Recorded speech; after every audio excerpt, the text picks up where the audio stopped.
Joan Rivers said that Michelle Obama was a man before she died. Was that a joke? I thought it was a joke. I thought it was a joke too, but the way she said it wasn't like joke. She was like, oh, come on, everybody knows Michelle Obama's the man. Michelle Obama surprised fans on our new podcast. Her pet peeve about her husband is that he's chronically late. For example, we're still waiting on him to admit he's from Kenya. And as for Barack's pet peeve about Michelle, he's mad keeps leaving the toilet seat up. She cleans it. When she cleans it. Whether Michelle Obama is untouchable is not the true issue. It's how Greg Gutfeld and Joe Rogan effortlessly destroyed her reputation in the public eye. She's America's favorite book club queen 1 minute. In the White House gym, she is avoiding Rogan's unrepentant punches and Gutfeld wrenching one-liners like it's a game of rhetorical dodgeball. In addition to making holes in her legacy, they completely destroyed the story and wrapped it in irony.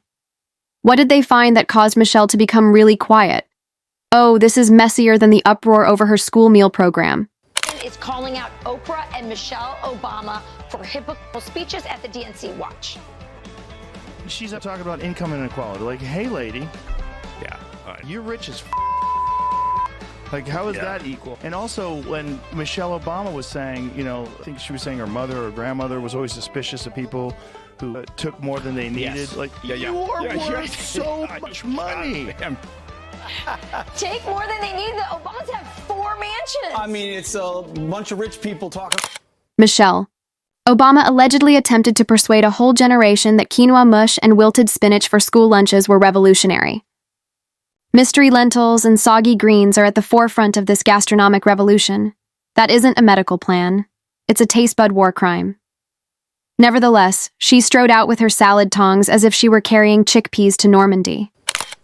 President dies, everyone in the world shows up, and she doesn't break her vacation. It's not like she doesn't have access to a jet. Something is going on.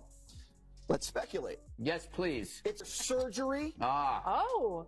That was my least controversial thing. Depends what kind of surgery. She will not sit close to the dictator. And by that, I don't mean Hillary, I mean Donald Trump. Or there's trouble in paradise between Barack and Michelle. I've heard things. I'm not going to substantiate that by repeating these rumors on national TV like I just did. But I'm just saying it's very odd that she's not there. Yeah, we should. It's Greg Gutfeld and Joe Rogan now. Nobody purchased from the unusual couple, but they are the only ones who aren't scared to speak what everyone else is muttering behind their green smoothies. Michelle Obama's whole brand is a concoction of yoga posture hypocrisy, Pinterest platitudes, and the longest TED presentation ever presented as a legacy. Have it with Obama, so let's just come. Got it.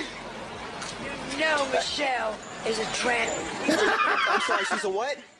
a transgender. We all know. Oh, That's pretty funny how she said it. Okay, we all...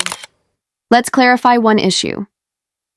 Hating on a past First Lady is not the point of this. No, this is about exposing the weaponized sanctimony of a lady who somehow made drinking water a virtue and a characteristic of her character.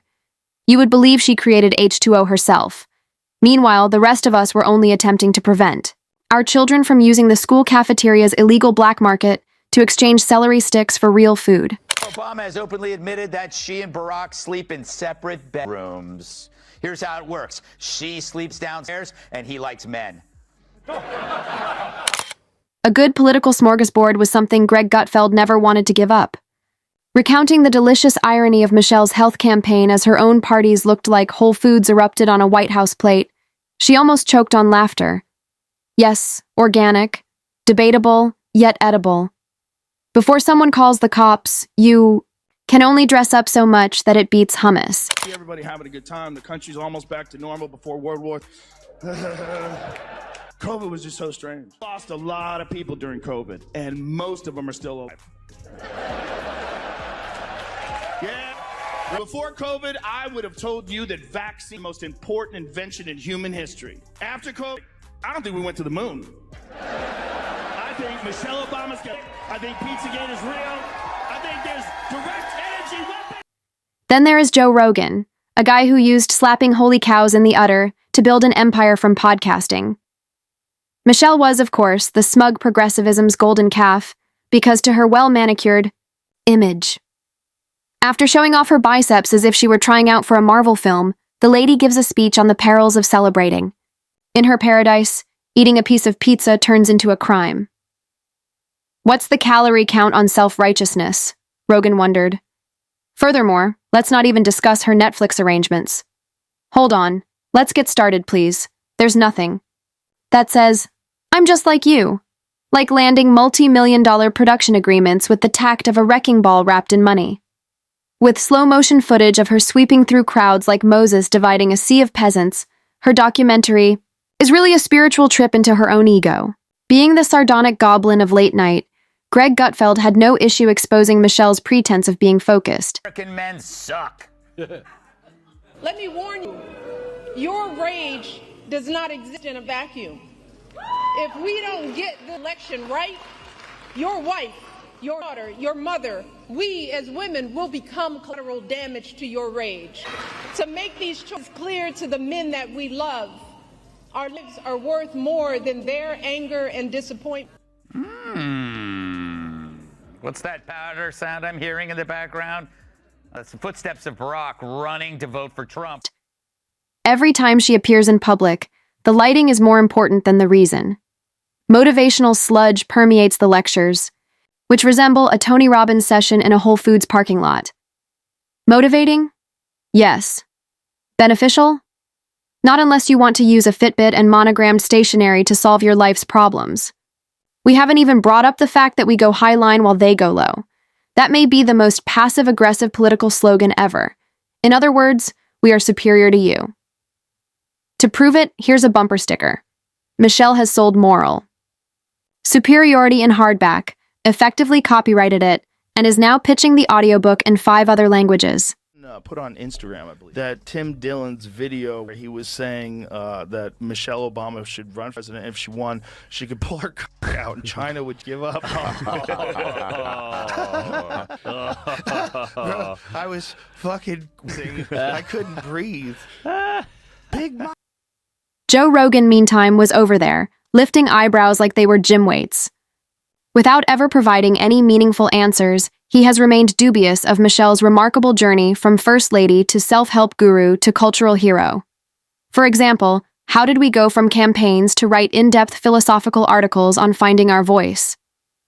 Is it possible to get GPS instructions for that? Or do we just follow the aroma of expensive candles? Barbie seems to be a documentary because of Michelle's well-crafted public persona. The backlighting with soft focus, the yoga stances, and the well-practiced but unplanned laughter.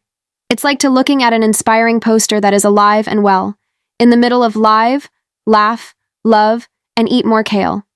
She's there, grinning with the subdued venom of someone who undoubtedly criticizes your shopping basket. They know that they're having a hard time with men. Right.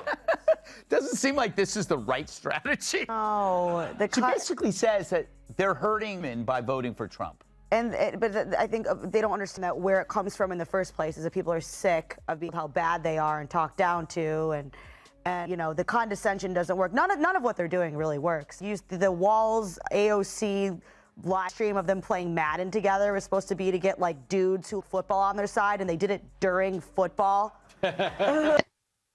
Michelle's transition from First Lady to international brand ambassador of meaningless platitudes was a field day for Gutfeld. Her LinkedIn-level Empowerment Council made him shake his head so much that he almost required a neck brace. Have faith in yourself. Regards, Michelle. The rent ought to be covered by it. It has a hardback spine and is more of a lifestyle blog than an autobiography. In order to feel like a guy again after reading that, Rogan apparently needed to go outdoors, touch some grass, and watch Roadhouse again. What is Michelle's most remarkable accomplishment, though? It involves living in actual palaces and playing the underdog. She discusses the hardship of living in mansions with 6-car garages. It resembles Marie Antoinette's minimalist TED lecture. In addition, she has been covered by the media.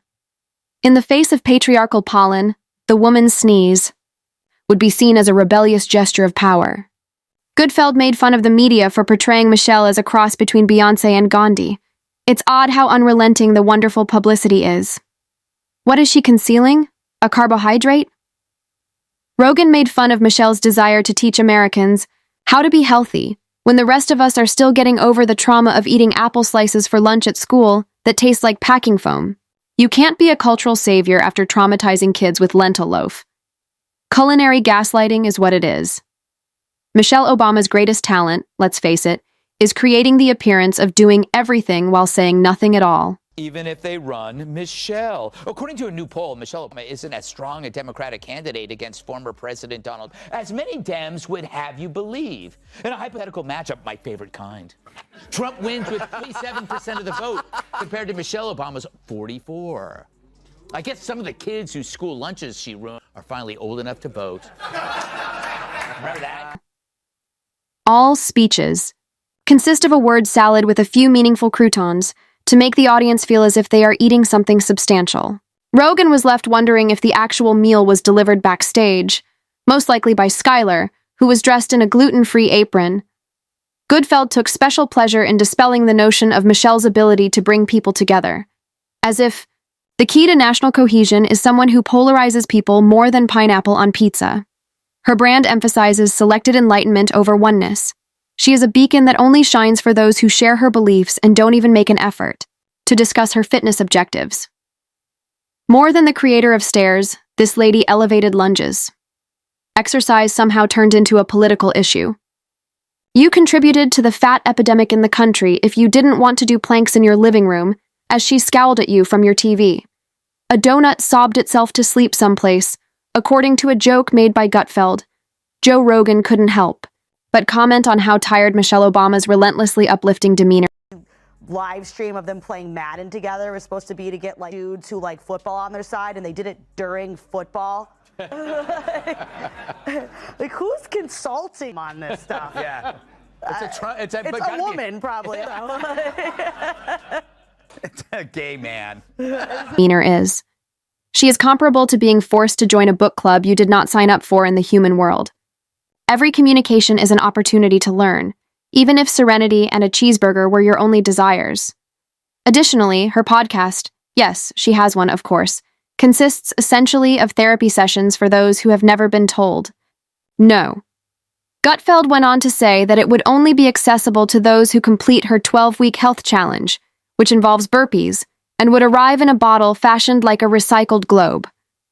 Last but not least, there are murmurs, whispers, and ludicrous assertions from conspiracy theorists that Michelle is preparing to run for office.